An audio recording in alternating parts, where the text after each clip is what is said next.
pemerintah resmi memperbolehkan pelaksanaan umroh mandiri. Dengan begitu, calon jemaah bisa berangkat sendiri tanpa melalui biro perjalanan umroh. Sebelumnya, umroh hanya bisa dilakukan melalui penyelenggara perjalanan ibadah umroh atau PPIU. Ada sejumlah syarat yang wajib dipenuhi calon jemaah sebelum melakukan umroh mandiri. Hal ini diatur dalam pasal 87A Undang-Undang Nomor 14 Tahun 2025. Di antaranya beragama Islam, memiliki paspor yang masih berlaku paling singkat 6 bulan dari tanggal pemberangkatan, memiliki tiket pesawat tujuan Arab Saudi yang sudah jelas tanggal keberangkatan dan kepulangannya, memiliki surat keterangan sehat dari dokter, dan memiliki visa serta tanda bukti pembelian paket layanan melalui sistem informasi kementerian. Wakil Menteri Haji dan Umroh Danil Anzar Simanjuntak mengatakan, kebijakan ini mengikuti perkembangan regulasi Kementerian Haji dan Umroh Arab Saudi.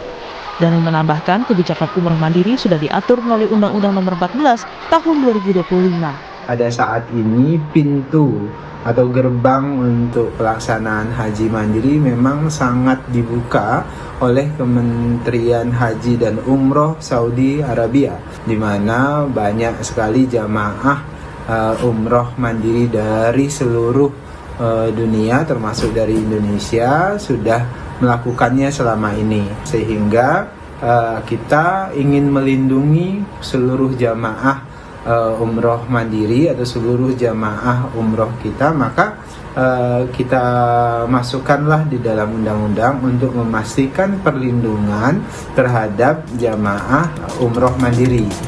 Menyikapi kebijakan pemerintah, Sekretaris Jenderal Asosiasi Muslim Penyelenggara Haji dan Umroh, Ampuri, Zaki Zakaria mengatakan ada bahaya dan risiko saat umroh mandiri. Menurutnya, jamaah umroh berpotensi tak mendapat pembinaan manasik, bimbingan fikih, dan perlindungan hukum. Serta banyak jemaah yang masih awam terkait regulasi visa, mikot, dan aturan syar'i. Ia juga menegaskan bahwa umroh adalah ibadah, bukan wisata. Bahwa perjalanan ibadah umroh itu berbeda dengan perjalanan wisata lainnya. Jadi penting perjalanan umroh itu dibimbing oleh penyelenggara resmi yang berpengalaman tentunya.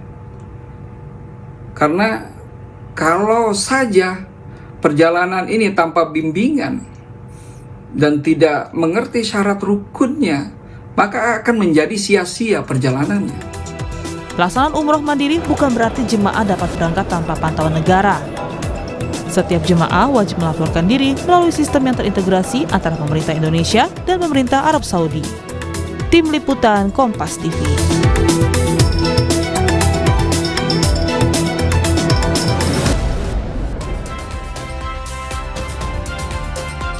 Pemerintah resmi memperbolehkan umroh mandiri. Keputusan itu tertuang dalam Undang-Undang Penyelenggaraan Ibadah Haji dan Umroh Nomor 14 Tahun 2025. Lalu, apa syarat dan ketentuannya? Serta apa sikap Asosiasi Muslim Penyelenggara Haji dan Umroh Republik Indonesia atau Ampuri atas kebijakan ini? Akan kita bahas bersama juru bicara Kementerian Haji dan Umroh, Ihsan Marsha. Mas Ihsan, selamat pagi. Assalamualaikum. Waalaikumsalam warahmatullahi wabarakatuh. Selamat pagi Mas Mario. Pagi, Mas. Dan juga Sekjen DPP Ampuri, Zaki Zakaria. Selamat pagi Pak Zaki, Assalamualaikum. Selamat pagi Mas Mario dan salam hormat juga Pak Ihsan. Ya, terima kasih Bapak-bapak sudah bergabung di Dialog Sapa Indonesia Pagi pada hari ini. Saya ke Mas Ihsan terlebih dahulu. Mas Ihsan, mekanisme seperti apa kalau bisa dijelaskan terkait dengan umroh mandiri ini?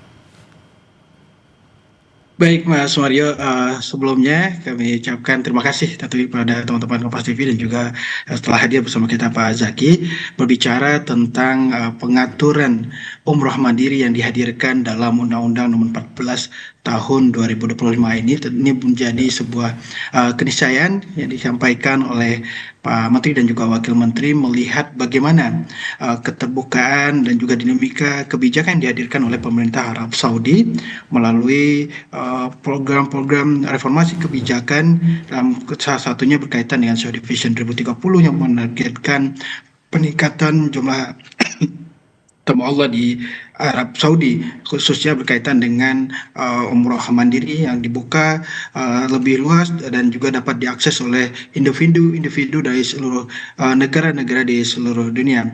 Dan berkaitan dengan mekanisme di dalam undang-undang juga dibahas tentang bagaimana dari kementerian menghadirkan sebuah sistem informasi kementerian yang tentu nanti akan terintegrasi dengan sistem kementerian Arab Saudi yang insya Allah ini juga sedang dalam tahap persiapan, dan tentu ini juga akan melibatkan teman-teman nantinya dalam berkaitan dengan penguatan sistem ini, teman-teman asosiasi, dan disinilah nanti prosesnya akan dimulai dalam konteks bagaimana peran pemerintah dalam menghadirkan payung hukum dan juga menghadirkan sistem informasi tadi dalam konteks penyelenggaraan umroh mandiri. Dan tentu lagi-lagi kami menyampaikan bahwa ini juga memerlukan banyak masukan tentunya, juga berkaitan dengan bagaimana komunikasi kita dengan pemerintah Arab Saudi berkaitan dengan integrasi sistem yang terus didukung, termasuk saat ini kita juga tengah membahas berkaitan dengan integrasi sistem dalam penyelenggaraan haji. Begitupun nanti yang akan kita bangun dalam konteks umroh mandiri ini, dan seluruh mekanisme umroh mandiri kalau sekarang kita ketahui difasilitasi melalui platform digital resmi pemerintah Arab Saudi yang kita kenal dengan Nusuk. Dan kita bisa melihat melalui sistem ini calon jamaah dapat mengajukan visa, memilih hotel yang terverifikasi, dan juga mengatur akomodasinya, dan juga sudah diharuskan memiliki tiket kepulangan dan juga keberangkatan dan kepulangan, Mas Mario. Oke, berarti singkatnya Mas Iksan, dibuka umroh mandiri tapi negara tetap menjamin keamanan dan juga kenyamanan dari para jemaah ini ya? Betul seperti itu, Mas. Oke, saya ke Pak Zaki. Pak Zaki, bagaimana Ampuri menyikapi hal ini? Ya, terima kasih Mas Mario dan juga Pak Ihsan tadi dengan tanggapannya. Ya, terus terang Ampuri menyikapi hal ini dengan kebijakan legalisasi umroh mandiri dalam UU PIHU 14 2025 ini. Ya, kita melihat bahwa masyarakat sekarang memang sudah boleh berangkat umroh tanpa melalui travel. Tapi kami menilai bahwa kebijakan ini tentu sangat berisiko ya. Sangat berisiko bagi jamaah, bagi negara kita, khususnya bagi ekosistem ekonomi berbasis keumatan yang telah terbangun selama puluhan tahun bahkan sebelum kemerdekaan, karena penyelenggaraan umroh dan haji tidak lepas dari para ormas Islam, pesantren, dan juga tokoh-tokohnya. Dan sekarang ini selama perjalanan umroh haji sampai sekarang banyak sekali ya yang namanya penyelenggara itu yang memang asalnya berasal dari pesantren, lembaga pendidikan, ormas Islam, dan lain-lain. Menyikapi pasal 86 ayat 1 bahwa legalisasi umroh mandiri, tentu kita melihat bahwa ini sangat berisiko dan berpotensi mengabaikan prinsip pembinaan, pengawasan, perlindungan jamaah. Jadi kalau kita melihat flashback ke belakang mengenai sejarah tentang regulasi dan perundang-undangan umroh haji, semangatnya itu pembinaan, pengawasan, perlindungan, dan lain-lain. Mulai dari Undang-Undang Umroh Haji 99, 2008, 2019, semangatnya itu. Nah, dan sepanjang undang-undang sepanjang ini tidak ada yang namanya legalisasi umroh mandiri. Karena terus terang umroh mandiri ini, kalau dalam bahasa Undang-Undang Nomor 8 2019 itu masuk kategori berisiko. Berisiko. Dan di sini dengan dibebaskannya umroh mandiri, tentu yang pertama terdampak itu adalah masyarakat. Pengguna umroh mandiri. Kenapa? Coba kita melihat undang-undang PIHU yang baru ini. PIHU baru yang 2025 dalam pasal 96 ayat 5 menyebut bahwa jamaah umroh dan petugas umroh wajib mendapatkan perlindungan jiwa, kesehatan, kecelakaan, layanan akomodasi, konsumsi, dan lain-lain, kecuali umroh mandiri.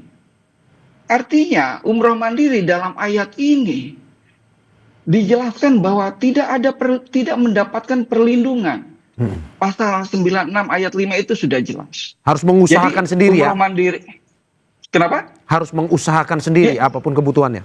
harus mengusahakan sendiri. Ya, ya. Jadi tidak ada yang nama di sini kan bahasanya pelindungan kan, pelindungan jiwa, kesehatan, kecelakaan dan lain-lain.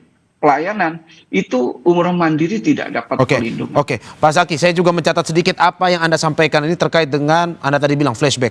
Tragedi gagal berangkat pada tahun 2016 yang menimpa lebih dari 120.000 calon jemaah umroh. Menurut Anda ini bisa terjadi juga di tahun ini, apalagi diberlakukan umroh mandiri ini? Sangat-sangat ini yang kami khawatirkan. Ya. Terus terang, Undang-Undang Nomor 8 2019 itu sudah sangat bagus. Setelah undang-undang ini 2019 tidak ada lagi kejadian sedahsyat sebelumnya. Nah, kalau ini dibuka lagi, nanti khawatir pemerintah Kemenhaj ini akan sibuk memantau dan juga menindak pelanggaran-pelanggaran. Ini kita tidak perlu berbicara ke depan. Oke. Ini 1-2 hari ke belakang saya mendapatkan laporan dari DPD Ampuri Jawa Timur. Ya. Di Banyuwangi terjadi penipuan banyak sekali. Nah, kita lagi meminta video-videonya Oke. yang diselenggarakan oleh penyelenggara umroh mandiri dan penyelenggara non tidak berizin. Ya, artinya aktivis-aktivis penyelenggara umroh mandiri seperti ini yang tidak berizin, ini yang penipuan ini mereka lah yang melakukan. Saya ke Mas ini Iksan. baru mulai ini. Oke, saya ke Mas Iksan. Mas Iksan, bagaimana Anda menanggapi apa yang menjadi kekhawatiran Ampuri melihat baik itu sesuai dengan mekanisme dalam peraturan undang-undang atau juga yang tadi disampaikan oleh Pak Zaki ada temuan-temuan di lapangan seperti itu?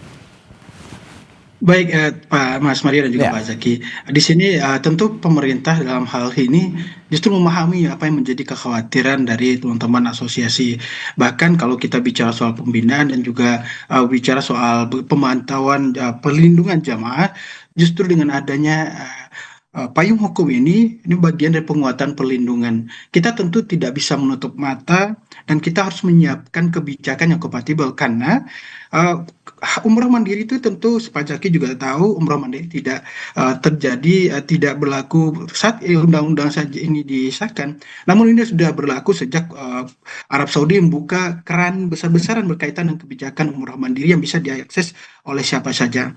Untuk itu perlu adanya perlindungan, perlu adanya payung hukum yang dihadirkan dalam undang-undang ini. Makanya di sini bahkan ada di beberapa poin yang juga ditegaskan bahwa bagaimana jaminan untuk layanan yang mesti dipastikan oleh jamaah dan juga ada mekanisme pelaporan yang harus disampaikan oleh jamaah jika layanan yang didapatkan tidak sesuai dengan yang disepakati misalnya. Termasuk disinilah kalau tentu tadi Pak Zaki menyebutkan berkaitan dengan bagaimana pemerintah tidak disibukkan dengan pemantauan dan justru disinilah peran pemerintah yang perlu harusnya diperkuat bahwa ada warga negara kita yang melaksanakan umroh mandiri dan perlu perlindungan. Catatannya tentu berkaitan dengan bagaimana kita menghadirkan mekanisme yang tertib dan juga mekanisme yang tentu tidak merugikan banyak pihak. Dan kalau kita berbicara tentang undang-undang yang mengatur pada pasal 88 ayat A yang berkaitan dengan nomor 14 tahun 2025 tentang penyelenggaraan ibadah haji dan umroh yang memiliki dua hak pokok di mana jamaah dapat memperoleh layanan sesuai perjanjian tertulis antara penyedia layanan dan jemaah umroh. Artinya di sini ada mekanisme jaminan dan juga bagaimana jamaah dapat memastikan layanan yang diterima nantinya untuk umroh mandiri. Begitupun juga mekanisme pelaporan yang diatur dalam undang-undang ini kepada Menteri Haji dan Umroh. Dan perlu kami sampaikan juga justru spirit yang ingin dihadirkan dalam undang-undang ini tentu hadirkan ekosistem ekonomi penyelenggaraan ibadah umroh yang berkeadilan dan juga sehat dan berkeadilan, Mas Mario. Kalau tadi disinggung berkaitan dengan kelompok-kelompok yang menghimpun jamaah dan mengatasnamakan umroh mandiri, ini justru yang dipertegas di dalam undang-undang ini bahwa ini akan dikenakan sanksi berkaitan dengan oknum-oknum tertentu yang mencoba menghimpun kelompok atau orang-orang yang melaksanakan dan mengatasnamakan umroh mandiri. Begitupun yang saat ini santer adanya kelompok-kelompok yang juga mengatasnamakan biro perjalanan dan juga namun tidak memiliki izin. Disinilah ada penekanan dan juga fungsi perlindungan pemerintah dalam menjamin ekosistem ekonomi dalam penyelenggaraan ibadah umroh. Oke. Di sini konteks perlindungan yang dihadirkan, Mas Mario. Oke, Mas Ihsan, tapi bagaimana dari negara sendiri menjamin bahwa mereka yang melakukan umroh mandiri ini tetap aman, tidak berbuat pelanggaran pada akhirnya dan juga ya tetap ya nyaman melakukan umroh di sana? Baik, maka tadi ada mekanisme tadi Mas ya kaitan dengan bagaimana jamaah yang berangkat juga sudah harus memastikan berbagai syarat-syarat yang perlu dipenuhi dan spiritnya tentu bagaimana jamaah mampu melaksanakan ibadah yang tadi berkaitan dengan umroh mandiri adalah dalam konteks bertanggung jawab dalam hal ibadahnya. Dan kalau tadi juga disinggung oleh Pak Zaki berkaitan dengan umroh ini bukanlah berkaitan dengan spiritual bukan wisata. Ini justru sebabnya pemerintah menegaskan bahwa umroh mandiri bersifat personal yang bukan kelompok atau bisnis perjalanan. Untuk itu bagi jamaah yang membutuhkan bimbingan, fasilitas, dan pendampingan ibadah, tentu jalur yang utama tentu tetap menjadi pilihan terbaik adalah bersama teman-teman penyelenggara perjalanan ibadah umroh.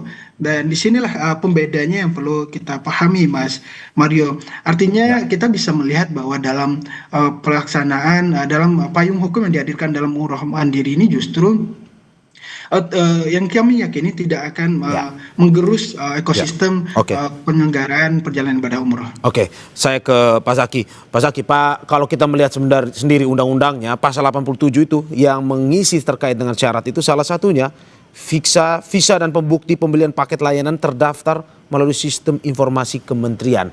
Berarti hanya mereka yang terdaftar platform-platform penyelenggara ini. Menurut Anda tidak seperti itu, seperti temuan Anda di lapangan bersama teman-teman? Ya, Mas Mario, jadi untuk bab yang pasal 87 ini, yang ayat 5, ayat F ya, memiliki tanda bukti, yang memiliki bukti bukti pembelian paket layanan dari penyedia layanan yang didapatkan dalam sistem informasi kementerian.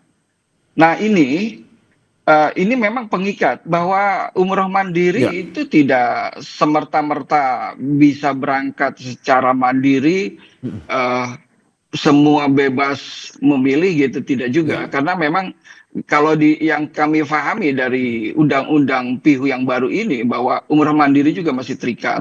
Yang pertama, yang itu diantara 5 syarat tadi, yang syarat kelima itu adalah bahwa umroh mandiri pun harus membeli paket layanannya di dalam sistem informasi kementerian. Tinggal mungkin kita sama-sama mungkin kita tanyakan langsung ke Pak Ihsan, ya perwakilan dari Kementerian Haji. Kira-kira kapan itu sistem informasi kementerian yang menyediakan layanan yang bisa dibeli jamaah umroh mandiri itu kira-kira kapan munculnya? Kemudian penyedia layanan kita juga perlu tanya langsung ke Pak Ihsan. Penyedia layanan itu dalam penafsiran Kementerian Haji itu siapa saja? Apakah PPU penyelenggara perjalanan ibadah umroh Indonesia juga ada di dalam sistem dan sebagai penyedia layanan juga? Oke, Pak Ihsan bisa langsung menjawab pertanyaan Pak Zaki. Baik Pak Zaki, di beberapa kesempatan memang kami juga menyampaikan diskusi berkaitan dengan penyiapan sistem ini, termasuk dalam pelibatan teman-teman dari asosiasi. Mengingat juga bagaimana nanti ada beberapa skema yang juga disiapkan berkaitan dengan sistem ini, termasuk ada opsi-opsi pelibatan asosiasi dalam layanan di dalamnya. Dan tentu untuk prosesnya sekarang tentu sedang kami persiapkan di tengah proses penyiapan yang paralel dengan Pak Zaki juga sendiri tahu berkaitan dengan proses-proses yang tengah disiapkan oleh Kementerian Haji yang saat ini dalam yang paralel dengan proses penataan kelembagaan dan juga proses penyiapan penyelenggaraan ibadah haji. Namun yang ingin kami garis bawahi tentu kalau kita bicara sistem agar pemantauan dan perlindungan juga lebih optimal, bagaimana nanti jamaah dapat mengakses melalui sistem informasi, tentu harus terintegrasi dengan sistem sistem yang dihadirkan oleh Arab Saudi, yang kalau sekarang kita ketahui adalah melalui nusuk misalnya, di jamaah juga termasuk di sana layanan-layanan yang sudah ditunjuk oleh otoritas Saudi itu sendiri, baik itu akomodasi hotel yang di sana dan juga akomodasi yang lain. Tentu disinilah nanti kita akan perkuat di sistemnya, dan tentu dengan juga turut melibatkan teman-teman dari asosiasi. Di sini diskusi kita dalam beberapa waktu terakhir juga seperti itu, berkaitan dengan integrasi sistem ini dan juga sistem yang tengah kita persiapkan. Mas Mario dan Pak Zaki. Pak Zaki, sistem seperti apa yang mungkin menurut Anda pada akhirnya tidak melemahkan penyelenggara travel umroh lokal ini? Takutnya bisa mengganggu ekonomi juga seperti yang ditakuti oleh Ampuri.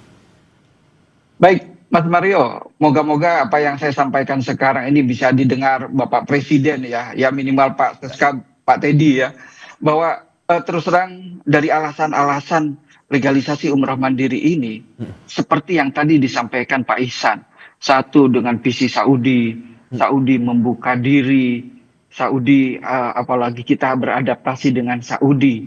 Nah ini terus terang menurut kami, saya berdialog RDPU dengan DPR RI sejak Februari, kita sudah menyampaikan bahwa kita jangan selalu memperhatikan Saudi Vision. Semestinya kita juga memperhatikan Indonesia Vision 2045. Kenapa kita membuka platform luar negeri asing ya?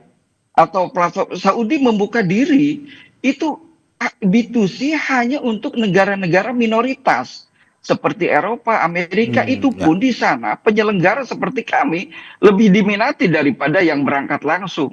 Yang tadi disampaikan bahwa Saudi sudah menerima umroh mandiri dari seluruh negara itu tidak tepat.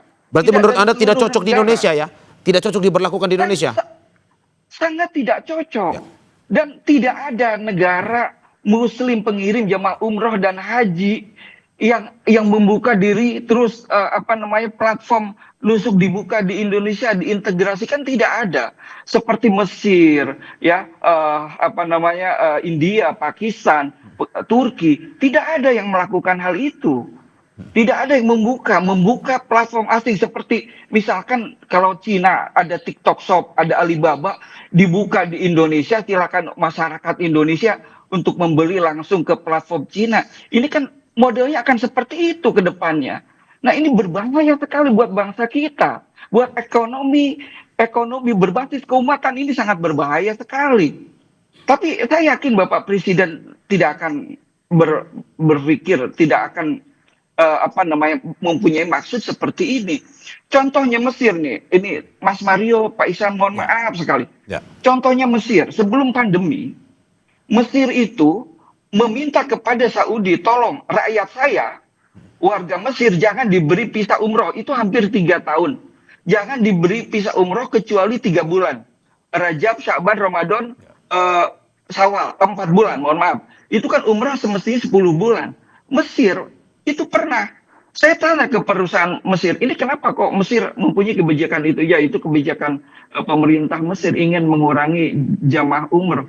Ya kan memang kita tahu lah bahwa kalau kita langsung membeli, masyarakat Indo membeli ke platform luar negeri secara langsung, bagaimana pajaknya? Kita akan tergerus, kita tidak akan mengembangkan TKDN yang selalu digaung-gaungkan pemerintah. Kita ini yang UMKM kecil, penyelenggara-penyelenggara ini, kita ini Pak Mario bukan 9 naga yang mengelola ribuan triliun, bukan. Kita ini semua berbasis pesantren, berbasis ekonomi keumatan. Contoh saya mempunyai pesantren. Ketum Ampuri mempunyai pesantren. Bahkan Ketum Ampuri nama travel dan pesantrennya sama karena pesantrennya didirikan dari travelnya. Jadi tolonglah ini landasan dan mindsetnya ini perlu diamati lagi lah. Perlu direview lagi tentang legalisasi ini. Dan mohon libatkan kami untuk berdialog secara serius dengan pemerintah. Karena RDPU di bulan Februari kita hanya diminta untuk memberikan masukan ke DPR. Setelah itu selesai, tidak ada dialog yang intens sehingga menghasilkan sebuah hasil undang-undang yang solid dan Ya. bermanfaat untuk kita semua. Oke, saya ke Mas Iksan. Mas Iksan, bagaimana Anda melihat ketakutan dari teman-teman rekan-rekan di Ampuri ini? Sampai saat ini katanya belum cocok sebenarnya untuk diterapkan di Indonesia. Tapi bagaimana Anda melihat ya perlu ada dialog sebenarnya dengan rekan di Ampuri? Ya, Mas Mario dan Mas Zaki, tentunya Pak Zaki, tentu menurut hemat kami tentu kita tidak termasuk dalam hal menghadirkan narasi yang justru menurut kami ini justru kontraproduktif dengan ikhtiar-ikhtiar yang ingin dihadirkan oleh pemerintah dalam konteks memberikan payung hukum tadi, apalagi dengan bahasa sedikit bahasa yang menurut saya itu juga terlalu dalam konteks berbahaya yang disampaikan oleh Pak Zaki. Namun lebih daripada itu tentu kolaborasi tentu akan terus kita bangun bersama teman-teman asosiasi, dan juga kami sudah beberapa kali kesempatan juga Pak Menteri, Pak Wakil Menteri, justru spirit yang akan kami hadirkan adalah bagaimana menghadirkan ekosistem penyelenggaraan yang sehat, yang berkeadilan, menghadirkan ruang persaingan yang sehat untuk teman-teman asosiasi. Bahkan di berbagai kesempatan kami juga mendengar masukan, dan juga teman-teman dari asosiasi yang lain juga berbicara tentang bagaimana penguatan-penguatan yang perlu kita bangun melalui regulasi ini. Karena memang kalau kita tidak berbicara tentang bagaimana menghadirkan kebijakan yang kompatibel, karena ini kaitan dengan jamaah kita dalam konteks kemurahan mandiri ini bukan hal yang baru, Pak Zaki juga ketahui. Perlu kita kita berikan perlindungan hukum yang jelas, dan tentu dengan tata kelola yang jelas, yang kami yakini ini tidak akan menggerus ekosistem dari teman-teman penyelenggara perjalanan ibadah umroh. Ini yang kami yakini. Bahkan tadi kalau kita bicara menyinggung dengan berkaitan dengan paksa pasarnya, kita apalagi dalam konteks pesantren dan juga jamaah-jamaah yang tinggal di lingkungan pesantren, bahkan jamaah kita mungkin kalau bisa dibuatkan semacam survei misalnya, kita bisa melihat bagaimana kecenderungan jamaah yang melakukan umroh mandiri maupun memilih pendampingan dan juga pelayanan yang optimal melalui penyelenggara perjalanan ibadah umroh. Mas Iksan, singkat saja bahwa ke depan masih akan ada dialog bersama rekan-rekan ataupun stakeholder penyelenggara, terutama Ampuri juga ya, terkait dengan undang-undang ini. Baik Mas Mario, tentu kita sebagai pelaksana amanah undang-undang yakni melalui Kementerian Haji dan Umroh, dan juga ekosistem yang juga sangat luas bersama teman-teman asosiasi, tentu kita perlu banyak berdiskusi, dan juga dalam rangka menjaga amanah undang-undang ini untuk penguatan dan juga menjaga tadi ekosistem yang berkeadilan, ekosistem yang sehat untuk kehidupan keumatan dan kebangsaan. Terima kasih Mas. Pak Zaki, singkat saja terakhir, masih akan ada dialog bersama kementerian terkait dengan untuk menciptakan ekosistem yang sehat ini? Kami berharap, kami menunggu dari Pak Ihsan dan juga Kementerian Haji dan Umroh Indonesia untuk mengundang kami, Ampuri dan juga 12 asosiasi lainnya untuk sama-sama ke depan berdialog lebih intens, karena terus terang masih ada pasal turunan dari pasal Undang-Undang PIHU yang sekarang ini yang masih bisa kita pertimbangkan langkah selanjutnya. Cuma memang kegelisahan di semua asosiasi bahwa tadi kalau Pak Ihsan menyampaikan masalah berkeadilan, betul kami juga mengharapkan keadilan, karena yang kami rasakan sekarang itu unfairness, tidak ada keadilan, di mana penyelenggara ini diawasi 24 jam oleh PPNS ya. Moga-moga nanti PPNS Kemenhaj juga mulai aktif. Kemudian kita harus diwajibkan sertifikasi, akreditasi, surveillance, harus ada bank garansi, membayar pajak, menciptakan lapangan kerja, operasional dan lain-lain. Di sisi lain terbuka, seperti seandainya izin pertambangan ya. Misalkan izin pertambangan diwajibkan, artinya yang tidak punya izin tidak boleh menambang. Tidak ada penambang mandiri gitu.